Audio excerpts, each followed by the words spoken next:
appalling way of making you less uninteresting to yourself at the end of the day, or in the morning.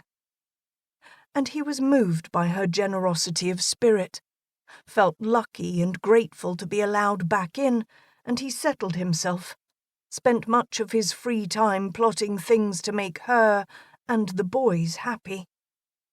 She was a painter, and now the children had left home she could paint all day long, all night sometimes, distrait in paint-spattered navy French overalls.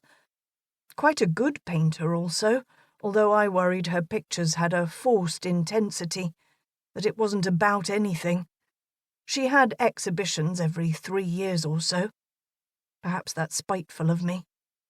I could be spiteful at times.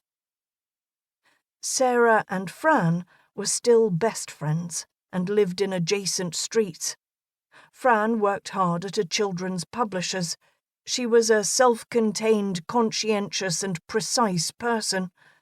I've never known her not on her own. She was writing a novel herself now, about her parents' sex life apparently, but I can't say more, she said, as though I wasn't mature enough for the material.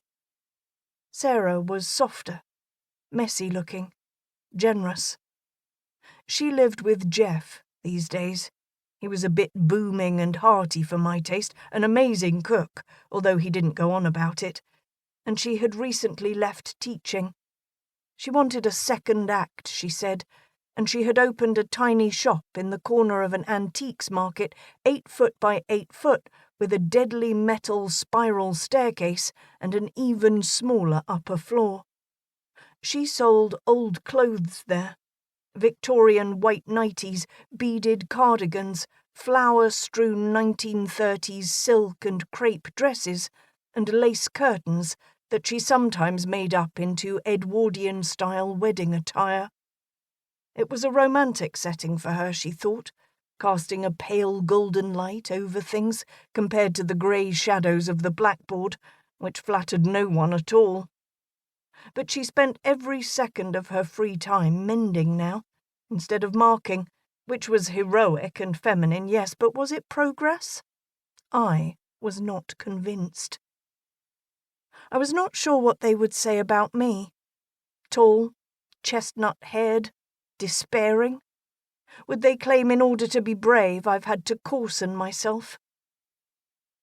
We sat in my little sitting room, having portioned ourselves out on the sea-green armchairs and the old blue sofa, half whispering as Lily slept in the next room. When no one spoke, you could catch her inward breaths. I loved listening to her sleeping, because it sounded as though she was inhaling life. They all wanted to know about Eleanor. At least they asked, but I never knew what to say. She's the same. I tried that sometimes, or a wry, oh, you know. But it was hard to get the right note. A few years back I made a mistake and told their eager ears, she's stable, meaning I wasn't aware of any recent deterioration, which isn't quite what stable means. At first, they took it as a declaration of improvement, offering wide pleading smiles, misty-eyed congratulation. But no one picked me up on it when they realized. Sometimes I worried they would find my sadness insufficient or think my courage had failed me. I could always tell when there was something in the air.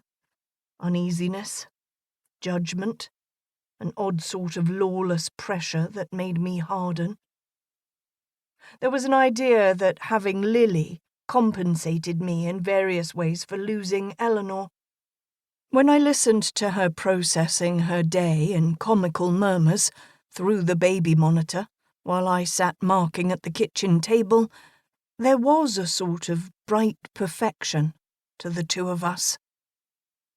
I always smiled as the wearier she grew, the more international her self-talk sounded. But if Lily thought it was her job to patch me up, I would have doubly failed.